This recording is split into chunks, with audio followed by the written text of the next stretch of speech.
আবু হুরায়রা রাদিয়াল্লাহু তাআলা আনহু বলেন, আমি রাসূলের সাথে একদিন কোন এক জায়গায় যাওয়ার উদ্দেশ্যে বের হলাম। ফাসামি'a রাজুলান ইয়াকরাউ কুল হুয়াল্লাহু আহাদ।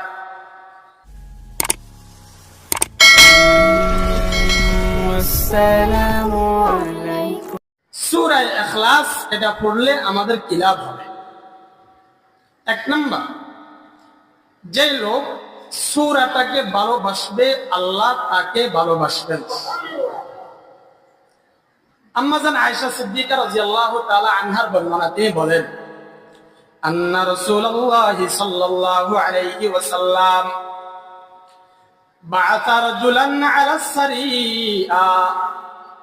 আম্মা জান আয়েশা সিদ্দিকা রাদিয়াল্লাহু তাআলা আনহা বলেন, রাসূলুল্লাহ সাল্লাল্লাহু আলাইহি ওয়াসাল্লাম একটা লোককে যুদ্ধের লোকদের নেতা বানিয়ে পাঠিয়ে দিলেন।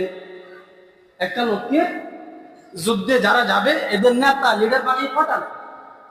ওয়া কানা ইয়াকরাউ লিআসহাবিহি ফি সালাতিহিম ফায়ুখতিমু বিকুল হুয়াল্লাহু আহাদ।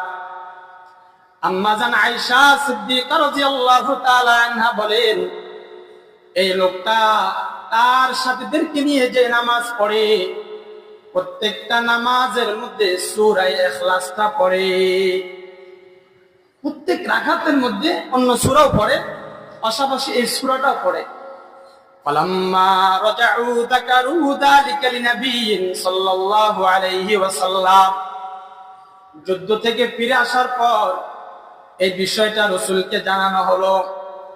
রাসূলুল্লাহ সাল্লাল্লাহু আলাইহি ওয়াসাল্লাম বললেন, সালু, তোমরা তাকে জিজ্ঞাসা করো, লিআইয়ি শাইইন কানা ইয়াসনাউ যালিক, কোন কারণে সে এই কাজ করে, এই সূরাটা প্রত্যেক রাকাতে পড়ে। ফাসালু, সাহাবায়ে কেরাম তাকে জিজ্ঞেস করলেন। তখন ওই লোকটা জবাবে বললেন, লিআন্নাহা সিফাতুর রহমান,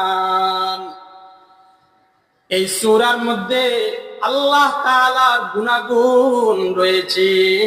ইন্নী উহিব্বু আন আকরাহা, যার কারণে আমি এই সূরাটা পড়াটাকে আমি খুব ভালোবাসি। কি বলবো, এই সূরার মধ্যে আল্লাহর পরিচয় আছে, যার কারণে আমি এই সূরাটা পড়তে খুব ভালোবাসি। সাহাবায়ে কেরাম যখন এটা রাসূলকে বললেন, রাসূল বলেন, আখবিরু আন্নাল্লাহা ইউহিব্বু, এই সাহাবীরা তোমরা তাকে সংবাদ দিয়ে দাও, সে এই সূরাটাকে ভালোবাসার কারণে আল্লাহ তাকে ভালোবাসে। তাহলে এক নাম্বার, যে এই সূরা ভালোবাসবে আল্লাহ তাকে ভালোবাসে। নাম্বার দুই, যে এই সূরাটাকে ইয়াকিনের সাথে পড়বে তার জন্য জান্নাত ওয়াজিব। এত আস্তে সুবহানাল্লাহ। হুজুর সাল্লাল্লাহু আলাইহি ওয়াসাল্লামের সাহাবী হযরত আবু হুরায়রা রাদিয়াল্লাহু তাআলা আনহু তিনি বলেন, আকবালনা মা'আন নবী সাল্লাল্লাহু আলাইহি ওয়াসাল্লাম। আবু হুরায়রা রাদিয়াল্লাহু তাআলা আনহু বলেন, আমি রাসূলের সাথে একদিন কোন এক জায়গায় যাওয়ার উদ্দেশ্যে বের হলাম। ফাসামি'a রাজুলান ইয়াকরাউ কুল হুয়াল্লাহু আহাদ। হঠাৎ করে আমরা শুনতে পেলাম একটা লোক কুল হুয়াল্লাহু আহাদ সূরাটা পড়ছে। সঙ্গে সঙ্গে আল্লাহ রাসূল বললেন, ওয়াজাবাত, তার জন্য ওয়াজিব হয়ে গিয়েছে। আবু হুরায়রা রাদিয়াল্লাহু তাআলা আনহু বলেন, কুলতু মা ওয়াজাবাত ইয়া রাসূলুল্লাহ, ও আল্লাহর রাসূল কি ওয়াজিব হয়েছে বুঝলাম না। আমি যদি বলি ওয়াজাবাত আবশ্যক হয়েছে, কি বুঝলেন আপনারা, হুজুর কি ওয়াজিব হয়েছে? আবু হুরায়রা রাদিয়াল্লাহু তাআলা আনহু রাসূলকে প্রশ্ন করলেন, কুলতু মা ওয়াজাবাত ইয়া রাসূলুল্লাহ, আল্লাহর রাসূল কি ওয়াজিব হয়েছে বুঝলাম না। আল্লাহ রাসূল বলেন, যে লোকটা সূরা ইখলাস পড়লো তার জন্য আল্লাহর জান্নাত ওয়াজিব হয়ে গিয়েছে। তাহলে যে লোক সূরা ইখলাস পড়বে ইয়াকিনের সাথে আল্লাহর জান্নাত তার জন্য ওয়াজিব। সুবহানাল্লাহ। নাম্বার 3, যেই লোক এই সূরাটাকে ভালোবাসবে, এই ভালোবাসাটাই এই লোকটারে ধইরা জান্নাতে নিয়ে। এটা সুবহানাল্লাহর আওয়াজ। আনসারী সাহাবীকে রাসূল ইমাম বানিয়ে দিল একটা জামাতে। আনাস রাদিয়াল্লাহু তাআলা আনহু বক্তব্য, তিনি বলেন, কানা রাজুলুম মিনাল আনসার ইয়াউমুনা, আনসারীদের একজন লোককে রাসূল আমাদের ইমাম বানিয়ে দিলেন। একটা লোককে রাসূল ইমাম বানিয়ে দিলেন। এই ইমাম সাহেব প্রত্যেক রাকাতে শুধু কুল হুয়াল্লাহু আহাদ কি পড়ে, কুল হুয়াল্লাহু আহাদ। এখন আমাদের মাঝে বিজ্ঞজন যারা, এরা ইমাম সাহেবকে জিজ্ঞেস করলো, হুজুর ঘটনাটা কি? প্রত্যেক রাকাতে যে সূরা ইখলাস, ঘটনা কি? এই লোক কি বলে, ইন আহবাবতুম ওয়া ইন কারিহতুম, তোমরা পছন্দ করলেও পড়বো, না করলেও পড়বো। তোমরা যদি পছন্দ করো তাও এটা পড়বো, না করলেও এটা পড়বো। এটা কেমন কথা? যদি তোমাদের ভালো না লাগে আমাকে বাদ দিও। এখন সাহাবায়ে কেরাম বলে, না না না, আপনি আমাদের মধ্যে একটা সম্মানিত মানুষ, আপনাকে বাদ দেওয়া যাবে না। দেখতেছে লোকটার মত তেমন ভালো না, কথা বাড়াই দেয়। সোজা গিয়ে রসুলকে, রসুল আপনার ইমাম সাহেবের এই ঘটনা।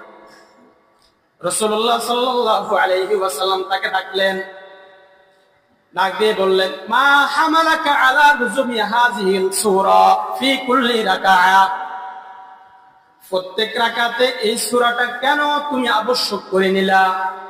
কি বলে, প্রত্যেক রাকাতের মধ্যে তুমি এই সূরা কেন পড়ো?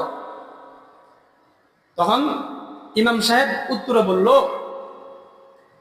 ইন্নী উহিব্বু হাযিহিস সূরা, আমি এই সূরাটাকে ভালোবাসি। সুবহানাল্লাহ, আমি এই সূরাটাকে ভালোবাসি, তাই বলে পড়ি। তখন রাসূলুল্লাহ সাল্লাল্লাহু আলাইহি ওয়াসাল্লাম বললেন, হুব্বুকা ইয়াহা আদখালাকাল জান্নাহ, তোমার এই ভালোবাসা তোমাকে জান্নাতে নিয়ে যাবে। তাহলে সূরা ইখলাস ভালোবাসলে এই ভালোবাসাটা আপনাকে কোথায় নিবে? জান্নাতে নিয়ে যাবে। আরেকটা শেষ, কোন মানুষ যদি সূরাটা 10 বার পড়ে জান্নাতে একটা প্রাসাদ নির্মাণ হবে। সুবহানাল্লাহ। একজন সাহাবী তিনি বলেন, রাসূলুল্লাহ সাল্লাল্লাহু আলাইহি ওয়াসাল্লাম বলেছেন, ক্বালা রাসূলুল্লাহ সাল্লাল্লাহু আলাইহি ওয়াসাল্লাম, মান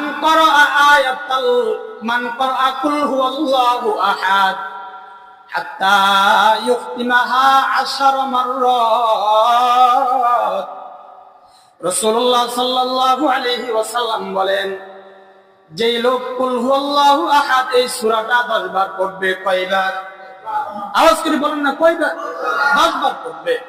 বানাল্লাহু লাহু কাসরান ফিল জান্নাহ,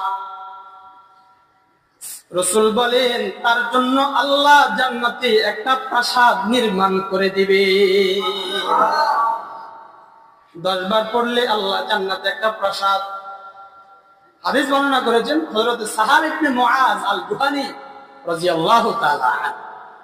তাহলে এই সূরার ফজিলত আছে না? বলেন, বলেন না, আছে না? নাই? আরেকটা বলি, শেষ।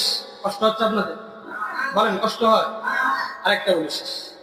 রাসূলুল্লাহ সাল্লাল্লাহু আলাইহি ওয়াসাল্লাম সাহাবায়ে কেরামকে এভাবে সবাইকে নিয়ে প্রশ্ন করতেছে, আয়া আজিজু আহাদুকুম আন ইয়াকরা সুলুসাল কুরআন ফি কুল্লি লাইলা।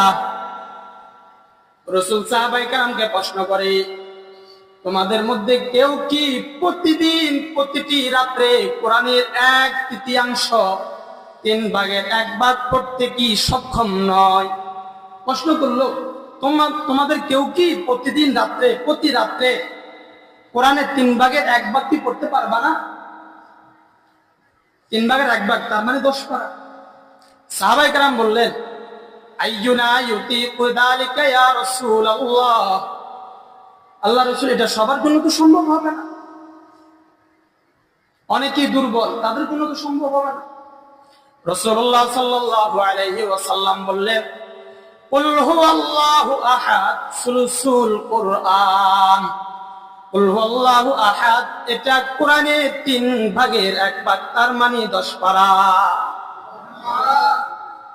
কুল হুয়াল্লাহু আহাদ এটা কোরআন শরীফে 3 ভাগের 1 ভাগ 10 পারা। প্রতিদিন রাত্রে একবার পড়লে 10 পারা সওয়াব, 2 বার পড়লে 20 পারা, 3 বার পড়লে পুরা কোরআন শরীফ একবার খতম করা সওয়াব। আল্লাহ আমাদেরকে বুঝার মানার আমল করার তৌফিক দান করুন।